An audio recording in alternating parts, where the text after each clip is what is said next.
प्रिय साथियों, आज मैं कुछ स्टूडेंट के एसएमएस और आग्रह पर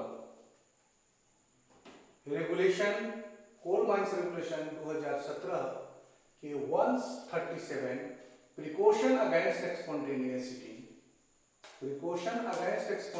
हीटिंग का चर्चा आप लोगों से करूंगा। ये बहुत इंपॉर्टेंट रेगुलेशन है। वैसे तो मैं 1 बाय 1 सारा रेगुलेशन आप लोगों से शेयर करूंगा, नॉट इन सेल में, छोटे छोटे कीवर्ड में, ताकि आप समझ सकें। ये रेगुलेशन बड़ा है, फिर भी मैं इसको समझने लायक शब्दावलियों में और टर्म में किया। स्पॉन्टेनियस हीटिंग एक बड़ा ही इंटरेस्टिंग सब्जेक्ट है। हम कोल माइनिंग में जब काम करते हैं तो जियोलॉजी समझना बहुत जरूरी है, कोयला का नेचर समझना जरूरी है। कोल का ऑक्सीडेशन होता है, स्लो ऑक्सीडेशन होता है। जैसे जैसे ऑक्सीडेशन उसका होता है वैसे उसमें हीट, एक्सोथर्मिक रिएक्शन है, हीट उत्पन्न होता है और हीट उत्पन्न होने से फिर अगेन एक्सलरेट होता है ऑक्सीडेशन और फिर अगेन हीट उत्पन्न होता है। और कोयला मटेरियल जो है, जहां पर स्लगिश वेंटिलेशन है, क्योंकि उस हीट को कंप्लीट वेंटिलेशन तो वॉश आउट कर देगा, उसके टेम्परेचर को तो लेकर के हवा भाग जाएगा, लेकिन जब स्लगिश वेंटिलेशन है तो कोयला में स्पॉन्टेनियस हीटिंग होता है।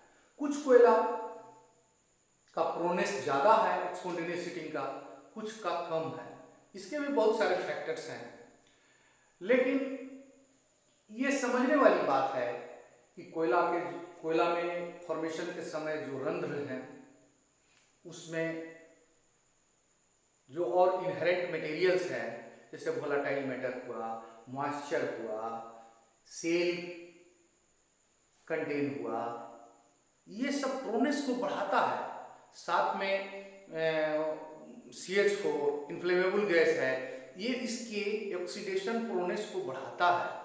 और जैसे ही कोयला हम ब्लास्टिंग करते हैं और ब्लास्टिंग करने के बाद जो कोयला प्रेशर से लूज होता है तो उसमें शोषित होता है उसके रंध्र में ऑक्सीजन हवा के थ्रू, और वो धीरे धीरे वहां पर स्लो ऑक्सीडेशन होता है। टेम्परेचर जैसे ही इंक्रीज करता है ये ऑक्सीडेशन प्रोसेस से बढ़ता है और एक समय ऐसा आता है कि एक क्रोसिंग टेम्परेचर को पार कर जाता है और स्पॉन्टेनियस स्वतः बिना आग लगाए कोयला में आग लग जाता है, सुलगने लगता है, फ्लेम होने लगता है। इस घटना को हम स्पॉन्टेनियस हीटिंग कहते हैं। कोयला का इनहेरेंट क्वालिटी वैसा है। कुछ कोयला ज्यादा प्रोनेस है, कहीं कहीं पर जैसे झिंगुरदा प्रोजेक्ट है, वहां का बेंच यदि हम छोड़ दें खुला,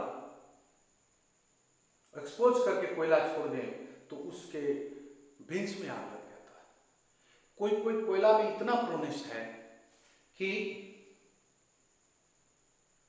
यदि वेंटिलेशन डिफरेंसेज, प्रेशर डिफरेंसेज हो पिलर में, तो उससे जो हवा लीकेज होता है, इनटेक और रिटर्न यदि बहुत नजदीक में है तो पिलर फायर हो जाता है। तो ये सब स्पॉन्टेनियस हीटिंग का घटना है।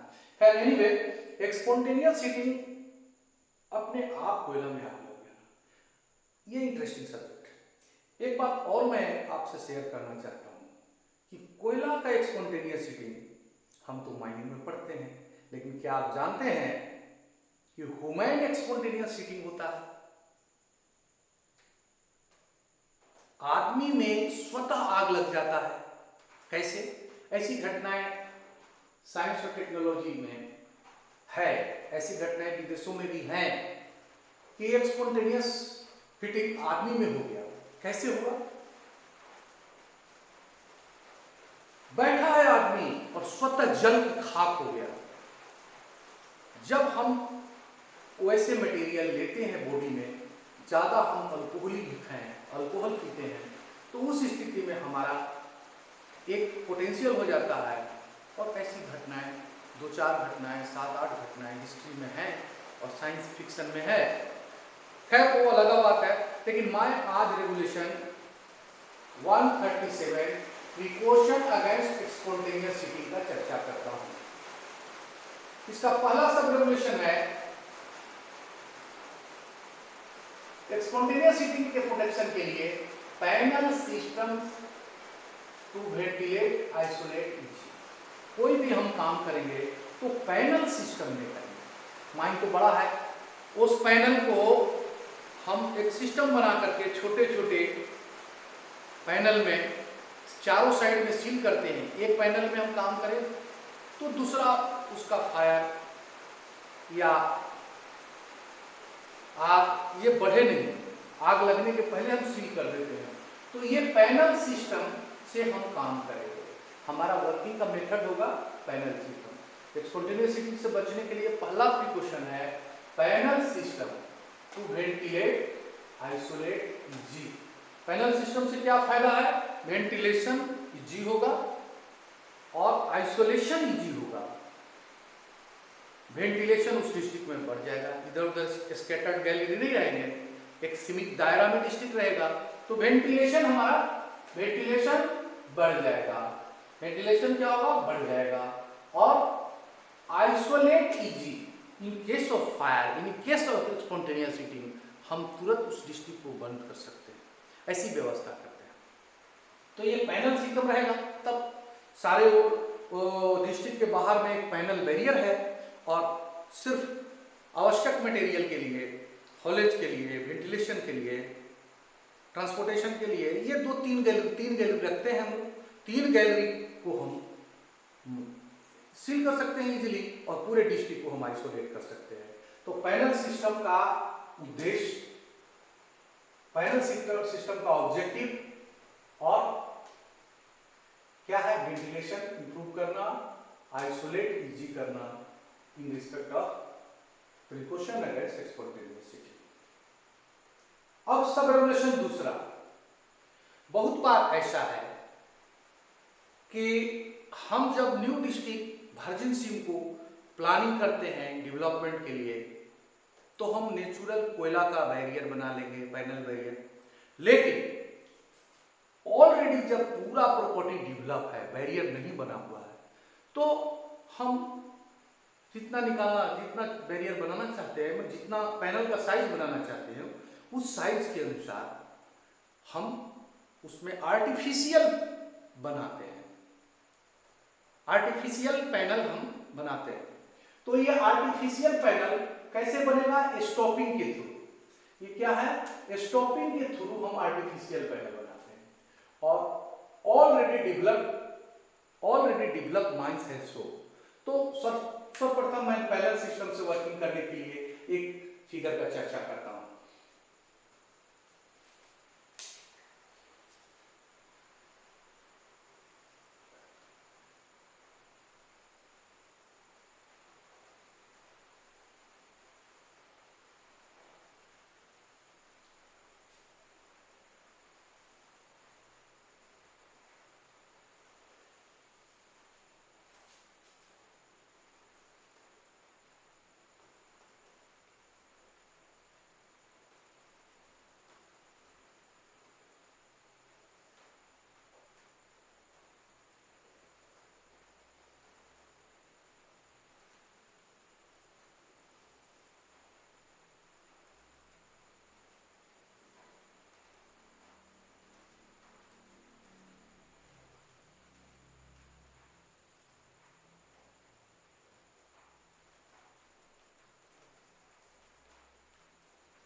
अब जैसे मान लीजिए ये एक डिस्ट्रिक्ट है, तो ये डिस्ट्रिक्ट में ये बैरियर है,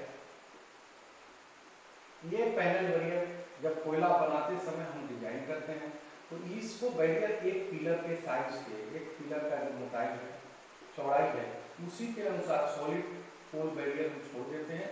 सिर्फ इसमें 3 गैलरी गया है, तो 3 गैलरी गया है तो 2 गैलरी इंटेक का, जैसे ये इंटेक हो गया और ये दूसरा इंटेक हो गया और ये रिटर्न हो गया, ठीक है। तो इसमें हम स्टॉपिंग करते हैं, तो ये हवा इधर से आ रहा है, फिर आगे स्टॉपिंग कर दिए तो हवा इधर से दोनों से आया, फिर तीसरा स्टॉपिंग कर दिए तो ये हवा इधर से वेंटिलेट किया, यहाँ से फिर ऐसा ऊंचा हेड को वेंटिलेट करके फिर आपको मान लीजिए ऐसे आया, वेंटिलेट करके ये हवा इस तरह से गुजरता है, यहाँ से आएगा, ये सारा चीज में हवा आएगा, आने के बाद फिर यहाँ से हवा रिटर्न हो जाएगा और इधर से होकर के रिटर्न हो जाएगा, ये सबसे रिटर्न होगा और वो रिटर्न हो जाएगा। तो ये हो गया इनटेक और ये हुआ रिटर्न। तो अब बताइए कितना कंसंट्रेटेड वेंटिलेशन है, इसीलिए इसमें वेंटिलेशन बढ़िया होगा फाइनल सिस्टम से। क्लियर? अब अगेन इसका सील करने के लिए 3 ओपनिंग है, ये बैरियर है, ये देखिए ये कोल बैरियर सॉलिड है, ये सब कोल बैरियर है, ये कोल बैरियर है। तो हमारा गैलरी 3 है, 1 2 3, ये 2 इंटेक है, इसमें से मान लीजिए हम ट्रांसपोर्टिंग रखते हैं, इसको ट्रांसपोर्टिंग रख सकते हैं, ये ट्रांसपोर्टिंग हॉलेज लाइन है, तो हम इसको प्रिपेटरी करके रखते हैं, प्रिपेटरी स्टॉपिंग बनाते हैं। प्रिपेटरी स्टॉपिंग यहाँ पर हम बनाते हैं, रखें मटेरियल इकट्ठा करके रखते हैं 1 2 3, तो 3 ओपनिंग को सील करना बहुत उचित है। यदि केस ऑफ फायर हो रहा है तो सील कर लें।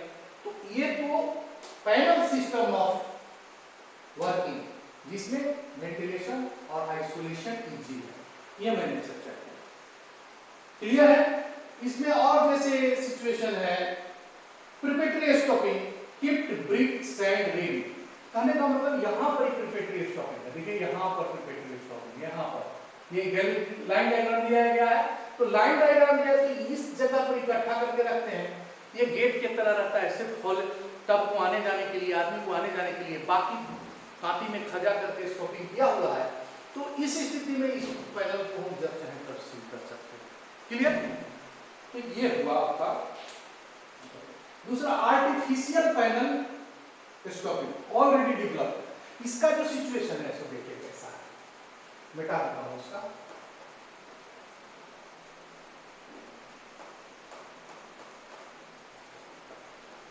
अभी देखिए इसको मिटा, अब ये देखिए मान लीजिए ऑलरेडी डेवलप्ड है, ऑलरेडी डेवलप्ड है, तो डेवलपमेंट ऑलरेडी डेवलप कर लिया है, ये डेवलप कर लिया है,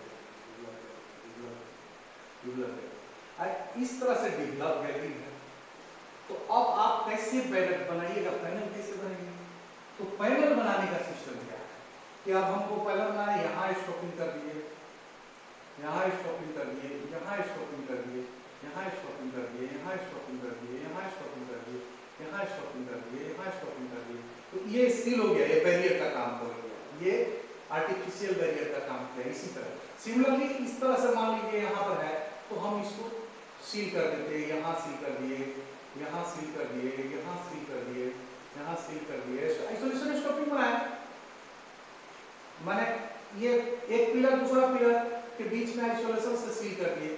अब देखिए यहाँ इजीली ई पार्ट जो है, ये नंबर ऑफ पिलर्स 1 2 3, 1 2 3 4 5 6 7 8 या 24 पिलर का एक पैनल हो गया। अब इस सिमिलरली जैसे ये एक किया हुआ है तो इसमें हम इसको सील कर दिए, इसको सील कर दिए, इसको सील कर दिए, इसको सील कर दिए, तो हमारा एक बैरियर बन गया।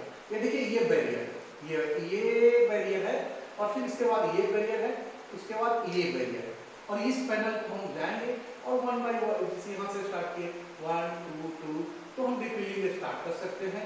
तो ये क्या है, इसमें भी वेंटिलेशन स्टॉपिंग इस तरह से हम करके, हम वेंटिलेशन स्टॉपिंग करके हम इसमें हवा को डाइवर्ट कर सकते हैं।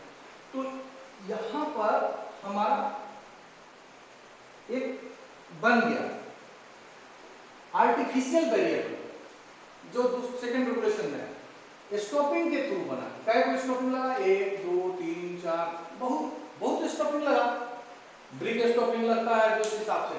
फिर भी हमारा सुरक्षा के लिए जरूरी है, तो यदि ऑलरेडी डेवलप्ड है तो आर्टिफिशियल स्टॉपिंग पैनल बैरियर हम बनाते हैं। अब तीसरा सब रेगुलेशन जो है वो बहुत इंपॉर्टेंट है। वो तीसरा सब रेगुलेशन है डिटर्मिनेशन ऑफ साइज। क्या चीज का साइज? पैनल का।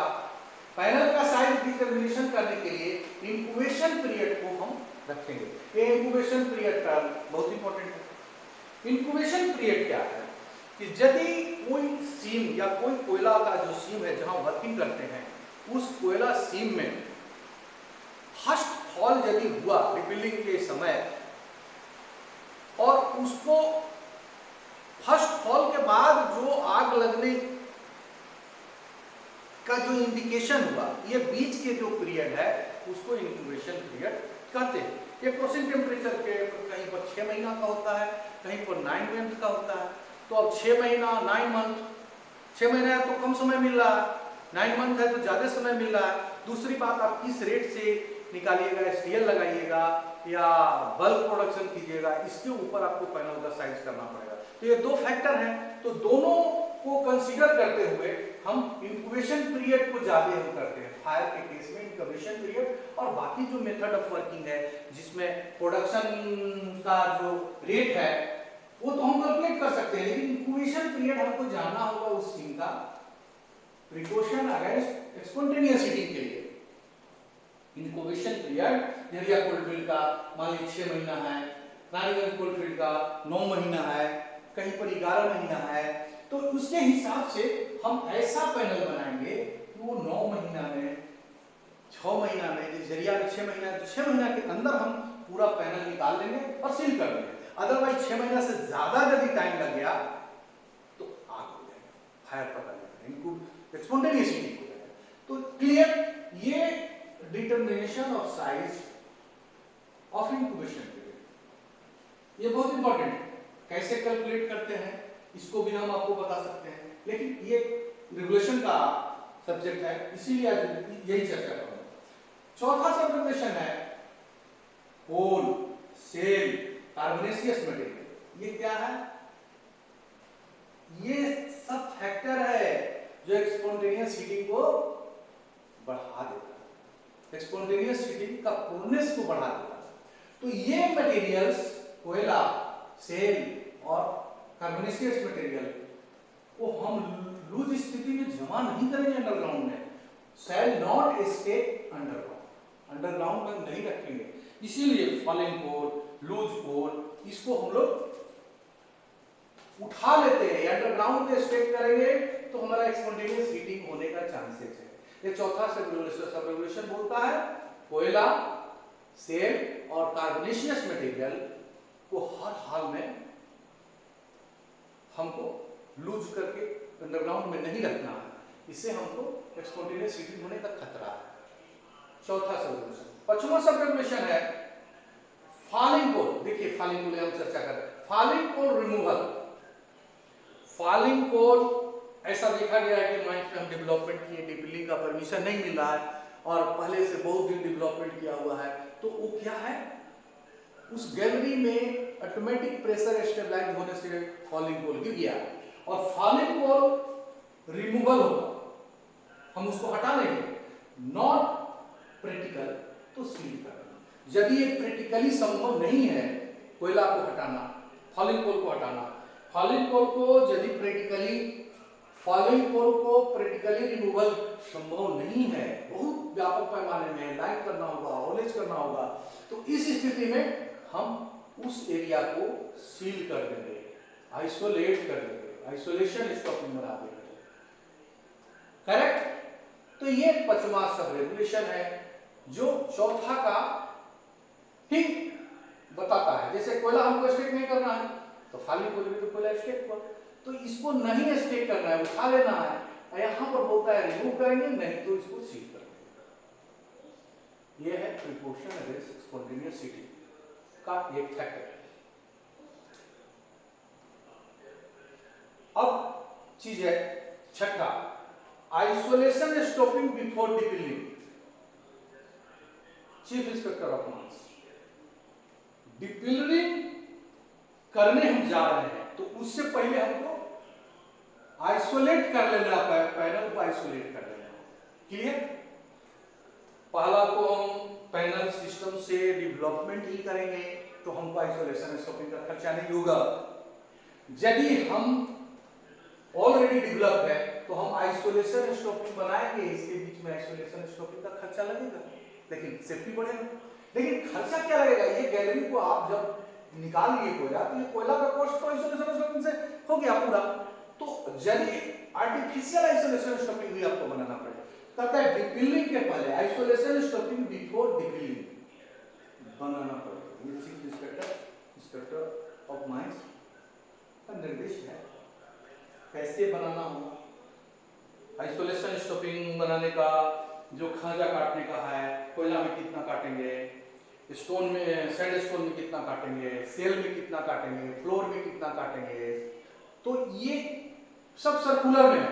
इसीलिए चीफ इंस्पेक्टर ऑफ माइंस जैसे स्पेसिफाई करता है तो उसे डिपिलिंग के पहले हम आइसोलेशन स्टॉपिंग बना लेंगे। करेक्ट?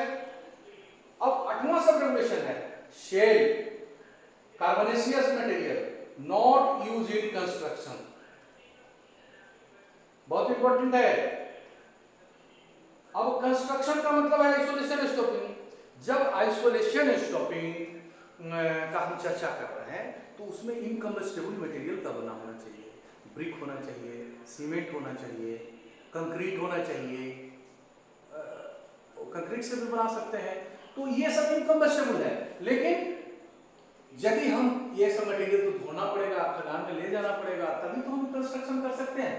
लेकिन कभी कभी होता क्या है कि कोई देखे नहीं, ऑब्जर्वेशन नहीं करे तो इन मटेरियलों के साथ तो कोयला जोड़ दे, सेल लगा दे, तो आइसोलेशन स्टॉपिंग तो बन गया है, लेकिन सेल है तो कोई स्पॉन्टेनियस होता है तो सेल के साथ तो आइसोलेशन स्टॉपिंग अपना काम नहीं करेगा, अंदर का आग बाहर ना जाएगा। जिसके लिए हम आइसोलेट कर रहे हैं वो पर्पसफुल नहीं होगा। क्लियर? तो आइसोलेशन स्टॉपिंग जो हम बनाते हैं उसमें कार्बोनेशियस मटेरियल और shale not use in construction. Clear? एक इंटरेस्टिंग कहानी इसमें बताता हूं, थोड़ा लंबा क्लास होगा लेकिन आप सुनिए। ये है कि एक बार की बात है, डिपिलिंग स्टिक सैंड स्टोन से चल रहा है और उसको डिपिलिंग के पहले सील करना है आइसोलेशन स्टोन, लेकिन वर्क ऑर्डर नहीं हुआ, कंट्रैक्टर सील नहीं कर रहा है, कंट्रैक्टर हड़ताल में है, रेट का नेगोशिएशन नहीं हो रहा है, लेकिन एज पर स्टैट्यूट सील करना है। एक पैनल निकल गया, कोयला प्रोडक्शन रोक नहीं सकते हैं, आदमी है, रोकने के लिए सेफ्टी के लिए रोकना चाहिए, लेकिन रोक नहीं पा रहे हैं, इतना आदमी को इंगेज कहां करेंगे। दूसरा डिस्ट्रिक्ट एक पैनल डिस्ट्रक्शन हो गया, दूसरा डिस्ट्रिक्ट का पैनल का डिपिलिंग स्टार्ट हो गया, आइसोलेशन स्टॉपिंग नहीं बना है, सैंड स्टोइंग करके रखा हुआ है। तो इस स्थिति में क्या ऑप्शन करेंगे? तो देखा गया कि एक जूटी लोडर जूटी था, उस लोडर जूटी को निकाला गया और उसको बोला गया कि तुमको टाइम लिमिट कर दिया जाएगा, लेकिन तुम बढ़िया से काम करो। लोडर जूटी बहुत तगड़ा था,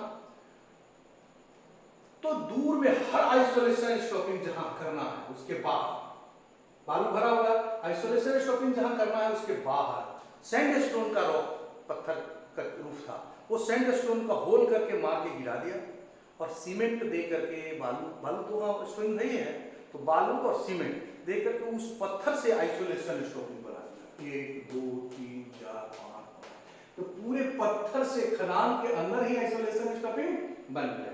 लेकिन क्या ये उचित है? नहीं। Shale carbonaceous material not use in construction. ठीक है, आप कह सकते हैं कि सैंड स्टोन है, लेकिन उसमें सेल भी हो सकता है। जब कोयला का फॉर्मेशन है, कोयला का बेरिंग स्ट्रटा है, कोयला को ये करता है तो उसमें जरूर सेल की मात्रा है। तो इसीलिए ये जो चीजें हैं बहुत इंपॉर्टेंट है, इसीलिए इस कहानी को मैं आपसे शेयर किया। 9वां सब रेगुलेशन है panel shall be isolated as soon as goafed. अब देखिए ये कहानी से रिलेटेड ये भी है 9वां पॉइंट।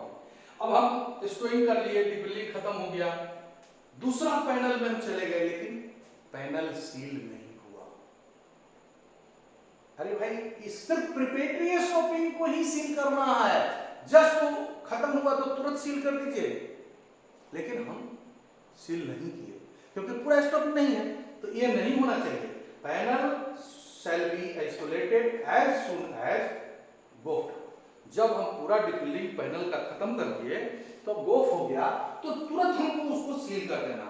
अदरवाइज बहुत देर तक हम रखेंगे तो हमारा इंक्यूबेशन पीरियड पार नहीं कर गया, तो फिर हमको वहां पर कहीं भी फॉल है थोड़ा सा, तो उसके कोयला में आग लग सकता है, जो प्रोनेस ऑफ माइंस है स्पॉन्टेनियस हीटिंग का। तो इसीलिए panel shall be isolated as soon as goafed. जैसे ही पैनल खत्म हुआ, डिपिलिंग समाप्त हुआ, उसको बंद कर देना चाहिए। फिर अंदर इनसाइड के पोजीशन के लिए उसमें सैंपलिंग पाइप और बकायदे जैसे आइसोलेशन स्टॉपिंग का जो सर्कुलर है चीफ इंस्पेक्टर ऑफ माइंस का, उसके अनुसार हम उसको सील कर देंगे। क्लियर? अब आइए 10वां सब regulation 10, precaution against spontaneous heating के लिए क्या है? आइसोलेशन स्टॉपिंग बन गया, बना दिए, तो उसको प्लास्टर करना होगा, उसको व्हाइट वॉश करना होगा, उसको नंबरिंग करना होगा, उसको चेक करना होगा। ये बहुत इंपॉर्टेंट है। देखा गया आइसोलेशन स्टॉपिंग बना दिया, प्लास्टर नहीं किया, होल रिंग कॉर्नर में नहीं किया, तो वो लीकेज होगा, एयर ब्रीथिंग करेगा और अंदर में स्पॉन्टेनियस हीटिंग हो सकता है। तो इसीलिए आइसोलेशन स्टॉपिंग को प्लास्टर करेंगे, व्हाइट वॉश करेंगे। क्लियर? अब प्लास्टर तो करेंगे कि लीकेज नहीं हो, 2 सेंटीमीटर हम प्लास्टर कर दिए, कॉर्नर साइड में होल रिंग कर दिए, व्हाइट वॉशिंग का क्या पर्पस है? ये भी टेक्नोलॉजी है। व्हाइट वॉशिंग करेंगे तो वहां लाइटिंग आ जाएगी। अब यदि वहां पर कहीं क्रेक है, कहीं पर ब्रीदिंग है, तो उसको हेयर क्रेक है, तो उस क्रेक में अंदर से या बाहर से कहीं से भी ब्रीदिंग हो रहा है, तो कोल्ड डस्ट जाके जमा होगा और कोयला के लकीर के साथ रिफ्लेक्ट होगा। इसलिए व्हाइट वॉश करने से हम उसका ऑब्जर्वेशन, आउटसाइड ऑब्जर्वेशन हम इत्मीनान से कर सकते हैं कि आइसोलेशन स्टॉपिंग लीकेज है कि नहीं लीकेज है। ये 10 हुआ। क्लियर? ये 10 सब रेगुलेशन। अब 11 सब रेगुलेशन में क्या है ये सुनिए। ये सारे प्रिकॉशन है स्पॉन्टेनियस हीटिंग नहीं हो इसके लिए, लेकिन यदि स्पॉन्टेनियस हीटिंग हो गया तब क्या करिएगा? तो फायर हो जाएगा। फायर हो जाएगा तो ये 10 पॉइंट तक ले तो हम स्पॉन्टेनियस हीटिंग होने नहीं दें, ऐसा प्रिकॉशन लेंगे। अब 11 पॉइंट में यदि फायर हो गया तो फर्दर ये प्रिकॉशन अगेंस्ट स्पॉन्टेनियस हीटिंग ये भी है, तो 11 से आ गया फायर के केस में डील विद फायर, आ गया फायर। तो deal with fire, sufficient material in underground, हम सफिशिएंट मटेरियल डीलिंग के लिए रखेंगे। क्या क्या डीलिंग के लिए? सैंड रखेंगे, स्टोन डस्ट रखेंगे, फायर एक्सटिंग्विशर होगा, आग बुझाने वाला। फायर एक्सटिंग्विशर कितने प्रकार के हैं, ये टेक्निकल चीजें हैं, जानना चाहिए। फायर एक्सटिंग्विशर बिजली की आग बुझाने के लिए अलग है, इसके बाद में और आग ड्राई पाउडर टाइप का आ गया है, केमिकल टाइप का भी हो सकता है। बिजली के आग में आप वाटर लिक्विड टाइप का फायर एक्सटिंग्विशर नहीं यूज कर सकते हैं। तो fire extinguisher, sand, stone dust to extinguish by trained person. अब ये जो चीजें हैं कि फायर लगा हुआ है, तो ये क्या खाली फायर एक्सटिंग्विशर, स्टोन डस्ट और मटेरियल देने से हो जाएगा? उसको बुझाने के लिए ट्रेंड पर्सन, एक ट्रेनिंग होना चाहिए। हम किधर इंटेक साइड से बुझाएंगे कि रिटर्न साइड में खड़ा होकर बुझाएंगे? यदि हम रिटर्न साइड में बुझाएंगे तो जो हम फायर बुझाएंगे और उसका फ्लेम आएगा, उसका फूंस आएगा, वो सब तो आ जाएगा। तो इसका तरीका है कैसे हम उसको बुझाएंगे, इसके लिए ट्रेनिंग होना बहुत जरूरी है। तो 11 सब रेगुलेशन में डील विद फायर की चर्चा है। अब सबसे इंपॉर्टेंट इस रेगुलेशन का सबसे इंपॉर्टेंट जिसको बराबर ओरल में पूछा जाता है वो है सब रेगुलेशन 12, और सेफ्टी पॉइंट ऑफ व्यू से भी बहुत जरूरी है, ये जानना बहुत जरूरी है। 12 सब रेगुलेशन सभी माइनिंग स्टूडेंट्स, सभी माइन ऑपरेटर को ये 12 रेगुलेशन को समझना है, बहुत ही क्लियर है, इसको समझिएगा। Detection yearly stage of fire in return average, जहां भी डीप ड्रिलिंग कर रहे हैं फायर की संभावना है, यदि स्पॉन्टेनियस हीटिंग प्रोनेस है तो प्रिकॉशन अगेंस्ट स्पॉन्टेनियस हीटिंग में ये भी है कि हम फायर का डिटेक्शन समय से पहले करें। कैसे करेंगे? रिटर्न एयर की से हम कर सकते हैं। रिटर्न एयर से क्या टेक्नोलॉजी है? पहला है percentage of CO weekly by detector.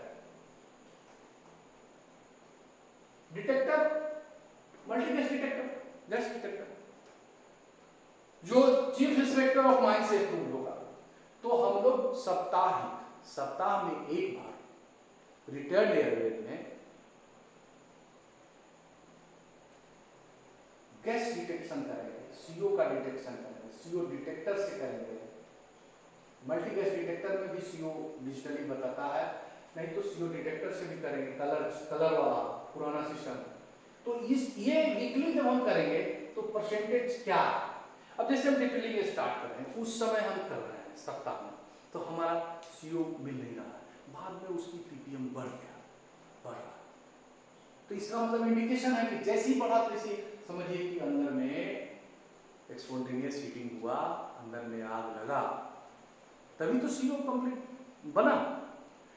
आग लगेगा, इनकम्प्लीट कंबशन होगा, तभी तो सीओ बनेगा। तो हम सप्ताह में हमारा पहला कर्तव्य है माइन ऑपरेटर को, कॉम्पिटेंट पर्सन को, वीकली रिटर्न साइट में हम बिना चूक के सीओ को डिटेक्ट करेंगे। हर डिपेलिंग स्टिक के रिटर्न साइड में सीओ को हम डिटेक्ट करेंगे, और जैसे ही उसका परसेंटेज बढ़ेगा ये इंडिकेट करेगा। क्लियर? दूसरा चीज क्या है? एनालिसिस मंथली रेशियो, महीना में हम एनालिसिस करेंगे रेशियो, क्या चीज का? सीओ फॉर्म, सीओ कितना फॉर्म हुआ, और O2 ऑब्जर्व, O2 कितना ऑब्जर्व।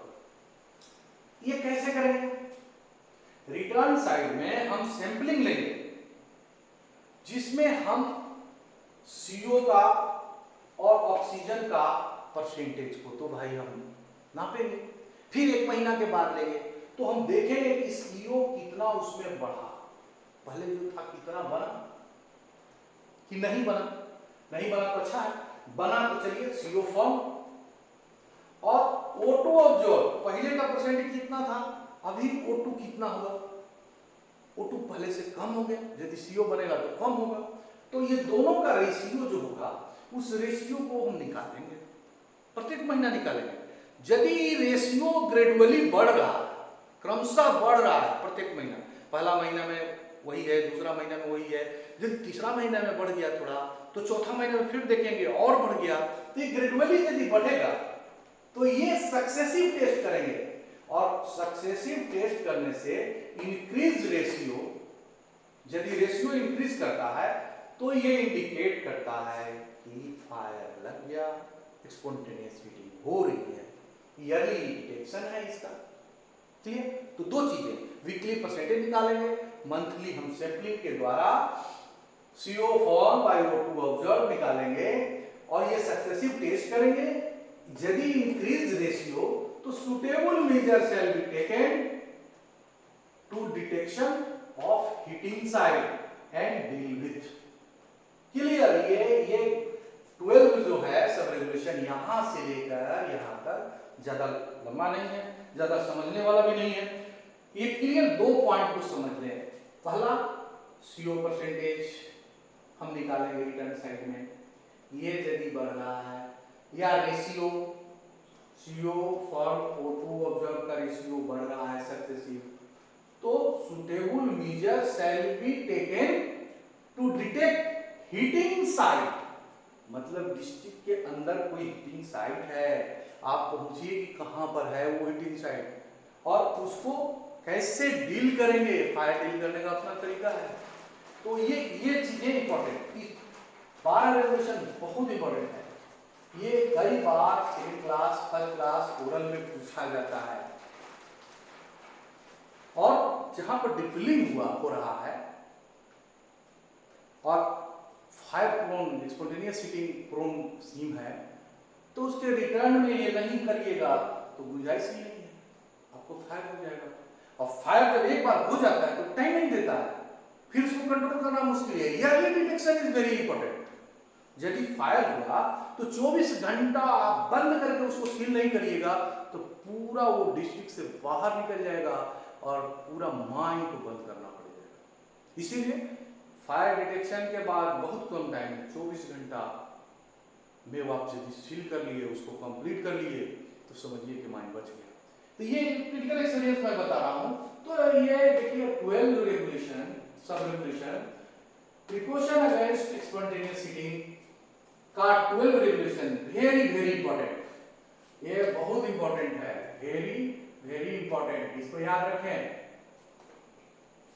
क्लियर? तो क्या इसमें है, CO परसेंटेज वीकली और CO form by O2 observe, ये दोनों को हम मंथली करेंगे, लेकिन ये वीकली और मंथली दोनों रिपोर्ट को रिकॉर्ड 13वां सब रेगुलेशन में है, 13 सब रेगुलेशन स्पेल करता है, रिकॉर्ड इन रजिस्टर साइंड और डेटेड बाय कॉम्पिटेंट पर्सन। हम इसको रिकॉर्ड करेंगे रजिस्टर में कि कौन मंथ में कैसा कैसा ये है, और ये कॉम्पिटेंट पर्सन साइन करेंगे, तभी तो हम उसका कंपैरिजन करेंगे कि हमको सक्सेसिव में बढ़ रहा है कि घट रहा है। तो हमको रिकॉर्ड करना पड़ेगा रजिस्टर में, मेंटेन करना पड़ेगा। चौथा, idle day inspection of district, report recorded in register and signed and dated by competent person. ये 2 लिखा हुआ है, इसका मतलब register, record in register signed dated by competent person. इसमें भी idle day inspection of district एक अलग प्रॉब्लम, छोटा सा आइडल डे इंस्पेक्शन। क्या है आइडल डे इंस्पेक्शन? जब वीकली डे ऑफ रेस्ट है, जब बंद है, चाहे कोई हॉलीडे है, आइडल डे है जिसमें सारा ऑपरेशन बंद है, कॉलेज नहीं चालू है, बहुत आदमी नहीं है, एकदम क्विक साइलेंट है डिस्ट्रिक्ट, उस डिस्ट्रिक्ट में इत्मीनान से इंस्पेक्शन करके फायर को डिटेक्ट करना कितना अच्छा है। तो आइडल डे इंस्पेक्शन के प्रोविजन इसीलिए रखा गया, idle day inspection of district, और उसका रिपोर्ट वगैरह मेंटेन करना पड़ेगा। तो आइडल डे में स्पेशल फायर के लिए इंस्पेक्शन हम लोग करते हैं उसमें, और उसका रिपोर्ट लिखते हैं रजिस्टर। 15वां सब रेगुलेशन है अनयूज्ड अनसील्ड, जो डिस्ट्रिक्ट यूज नहीं है, जो क्षेत्र माइनिंग का डेवलप किया हुआ है यूज नहीं है, और अनसील्ड जो सील नहीं है, वो सब वर्किंग जो है inspection weekly bye competent person, उस क्षेत्र को भी हमको इंस्पेक्शन करना है। किसके लिए? प्रिकॉशन अगेंस्ट स्पॉन्टेनियस हीटिंग, वहां इंडिकेशन ऑफ हीटिंग को पकड़ने के लिए आपको करना है। अब देखिए ये unused working, unsealed working, idle day inspection, इसमें आदमी इंस्पेक्शन करेगा, क्या करेगा, क्या रिपोर्ट लिखेगा? तो आपको ऑब्जर्व करना पड़ेगा फिजिकल इंस्पेक्शन। आप तो फर्स्ट फ्लेम सेफ्टी लैब और मल्टी गैस डिटेक्टर से कीजिएगा, गैस देखिएगा कि CO बढ़ रहा है कि नहीं बढ़ रहा है हीटिंग के लिए। इसके बाद CH4 भी दिखेगा और भी गैस दिखेगा नेचुरली, फिर CO दिखेगा। अब हीटिंग का इंडिकेशन और दिखेगा क्या, स्ट्राटा में स्वेटिंग है कि नहीं, हीटिंग होगा गर्मी होगा तो स्ट्राटा में स्वेटिंग होगा, वहाँ वेपराइज हो जाएगा, वेपर है कि नहीं। इसके बाद फिर यदि और हीटिंग तेज हो तो एक स्मेल आएगा, स्मेलिंग ऑब्जर्वेशन कीजिए। इसके बाद आपको एक स्मेल तो आएगा ही हीटिंग का, और वहाँ पर क्रिएचर जैसे है, तिलचट्टा है, चूहा है, ये लोग हीटिंग होगा और पॉइजनस CO होगा, तो इससे वो लोग बेचैन होगा, वहाँ दौड़ रहा है। तिलचट्टा यदि बहुत तेजी से दौड़ रहा है, छोटा क्रिएचर है, तो उन लोगों पर असर करता है इसका, इसलिए इसको आइडल डे इंस्पेक्शन में ये सब को हम ऑब्जर्व करेंगे। आइडल डे इंस्पेक्शन में हम छू करके जो स्टाटा है जहाँ उसकी हीट को गर्मी को भी कर सकते हैं, बिल्डिंग हाइड्रोमीटर, तो ये इंस्पेक्शन का टूल्स हम इस्तेमाल करते हैं। क्लियर। 16 सब रेगुलेशन है। Regional inspector of mines relax for special condition. अब क्या रिलैक्स कर सकता है? कोई स्पेशल कंडीशन में ये जो इंस्पेक्शन का जो शेड्यूल है उसको रिलैक्स कर सकता है। ठीक है, 16 लोगों का विशेषाधिकार है, कर सकते हैं। अब 17 पॉइंट जो सब रेगुलेशन है वो है आ जाइए स्टॉक के लिए, सरफेस के लिए। कोल स्टॉक स्पॉन्टेनियस हीटिंग सिर्फ अंडरग्राउंड में ही नहीं, ओसीपी में पिलर फायर भी होता है, स्टॉक में भी होता है। कोल स्टॉक में स्पॉन्टेनियस हीटिंग, इतना मेहनत से कोयला आप निकालेंगे स्टॉक में, स्पॉन्टेनियस हीटिंग हो गया तो आप बुझाने नहीं सकिएगा, आपको उसको ट्रांसपोर्ट करना है पानी में। तो ये स्टॉक के बारे में क्या करना है, तो देखिए कोल स्टॉक में 17 सब रेगुलेशन बोलता है वाटर स्प्रे अरेंजमेंट रखना है। आप पाइप का रेंज लेआउट कर दीजिए, हर जगह निपुल लगा दीजिए, हर जगह फ्लेक्सिबल हाउस लगा दीजिए, यदि हीटिंग हो तो उसको पानी देके बुझाइए। क्लियर। तो वाटर स्प्रे, फायर रेसिस्टेंस, अब यदि कोयला है वो और ट्रांसपोर्टिंग नहीं हो रहा है तो fire resistance suppress material, fire resistance जिसमें फायर नहीं लगे वैसा मटेरियल से उस चीज को हम सप्रेस करेंगे। जैसे ये हो गया फायर रेसिस्टेंस, क्या बोलते हैं, खदान में भी यूज होता है, बिटमस कंपाउंड बेस्ड जो होता है कि उसको ये कर दीजिए, आइसोलेशन स्टॉपिंग वगैरह ये सब पर कर दीजिए, पिलर पर कर दीजिए तो वो आइसोलेट कर देगा। तो suppress material to prevent spontaneous heating. Clear. देखिए ऐसे कोल स्टॉक का एक अलग सब्जेक्ट है। कोल स्टॉक को कैसे करेंगे? अब हीप है तो हीप को कैसे हम रखेंगे? कभी आग हो लग गया तो जेसीबी या पेलोडर से हटा करके उसको हम इधर से उधर करते रहें ताकि हीट डिसिपेटेड हो। अब जो हीप है, हीप में हम 2 इंची का पाइप डाल करके रखते हैं अंदर। क्यों रखते हैं? पाइप से हवा अंदर जाता है और उसको उससे टेम्परेचर भी लेते हैं, उसके पाइप से अंदर साइड का हीट में जो स्पॉन्टेनियस हीटिंग हो रहा है उसको हम टेम्परेचर लेते हैं। क्लियर। तो ये सब चीजें हैं हीट में आने के बाद, लेकिन यहाँ पर रेगुलेशन स्पेल करता है कि वाटर स्प्रेइंग अरेंजमेंट रखना पड़ेगा या fire resistance suppress material to prevent, chemical भी हो सकता है फॉर स्पॉन्टेनियस हीटिंग, ये वहां रखना है। 18वां पॉइंट है हाइड्रोलिक फ्लूइड के बारे में। हाइड्रोलिक फ्लूइड फायर रेसिस्टेंट इन अंडरग्राउंड। देखिए हाइड्रोलिक फ्लूइड जो हम यूज करते हैं, यदि बेल्ट है तो हाइड्रोलिक फ्लूइड वहाँ कपलिंग में यूज करते हैं, हाइड्रोलिक फ्लूइड स्टील में यूज करते हैं। तो हाइड्रोलिक फ्लूइड यदि फायर रेसिस्टेंस नहीं होगा तो स्टील में भी आग लग सकता है, वो धीरे धीरे धीरे धीरे स्पॉन्टेनियस हीटिंग उसमें होगा। कोयले में सिर्फ थोड़ी स्पॉन्टेनियस होता है, उसमें भी होता है, हीटिंग कांटेक्ट में आएगा, वो चलेगा, हाइड्रोलिक वायर धीरे धीरे होगा, उसका एक सर्टेन टेम्परेचर के बाद उसमें आग लग जाएगी।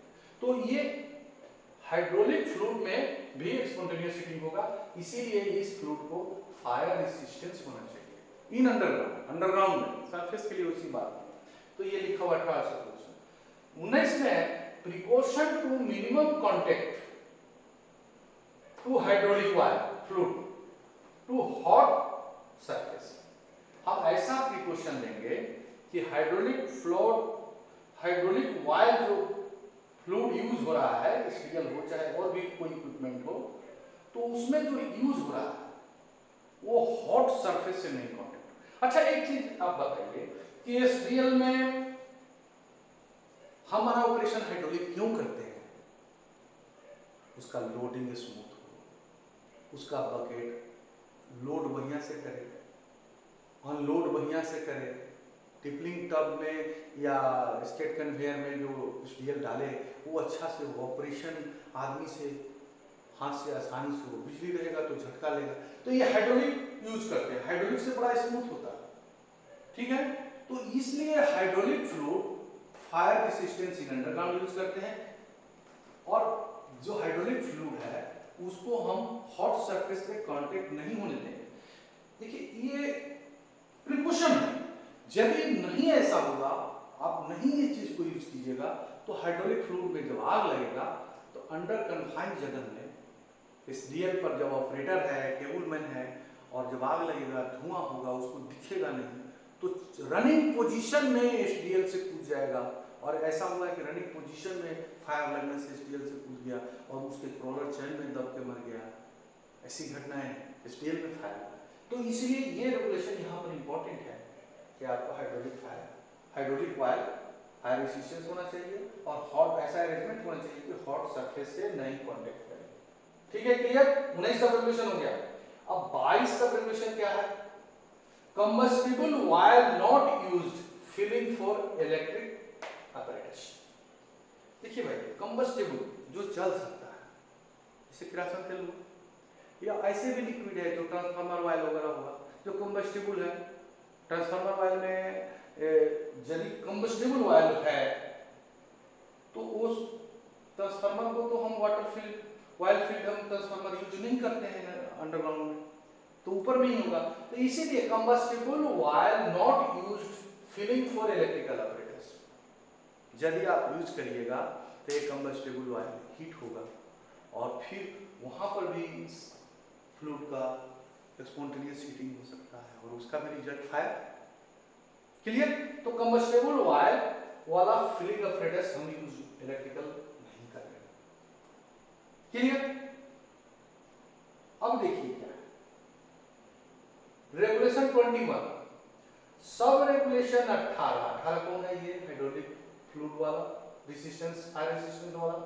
दूसरा 19 precaution with two minimum contact hot surface से कांटेक्ट नहीं रखने के लिए 19 हुआ। 20 कंबस्टिबल ऑयल।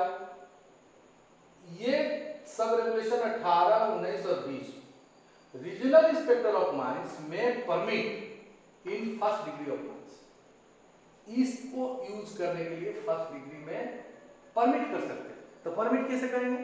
लिखित देंगे कि हाँ यूज करिए, आपको मांगना हो तो इस स्थिति में ये यूज हो सकता है, अदरवाइज आप इसको नहीं यूज करिए। तो ये हुआ precaution against spontaneous, very important regulations. इस रेगुलेशंस के 3 पार्ट हुए। फर्स्ट पार्ट जो हुए 1 से लेकर के 10 तक, ये प्रिकॉशनरी पार्ट है, जो विभिन्न प्रिकॉशनरी हम क्या लेंगे। दूसरा है कि ये प्रिकॉशन से आगे निकल गया, फायर हो गया तो डील विथ फायर है। फिर ये 11 में डील विथ फायर है, 12 में डिटेक्शन, ईयरली डिटेक्शन का है, फिर 13, 14, 15 ये 3 वो है रिपोर्टिंग का, और 16 जो है स्पेशल कर्म का पावर है, 17 जो है कोल स्टॉक के लिए है, 18, 19, 20 जो है ये मशीनरी के लिए है, जो हमको कंट्राबेट्स जो मना ही किया गया है सो, और 21 जो है स्पेशल परमिशन है आपको चीफ इंस्पेक्टर ऑफ माइंस का विशेषाधिकार, 2 विशेषाधिकार है इनका। तो ये हुआ सिंपली आपको प्रिकॉशन अगेंस्ट स्पॉन्टेनियसिटी। मैं समझता हूँ कि आज का सेशन आपको अच्छा लगा होगा, और यदि अच्छा लगता है तो इस माइनिंग विद्या चैनल को सब्सक्राइब कीजिए। मैं बीच-बीच में आपको बहुत सारे टॉपिक्स माइनिंग्स का अपना एक्सपीरियंस शेयर करूँगा। धन्यवाद।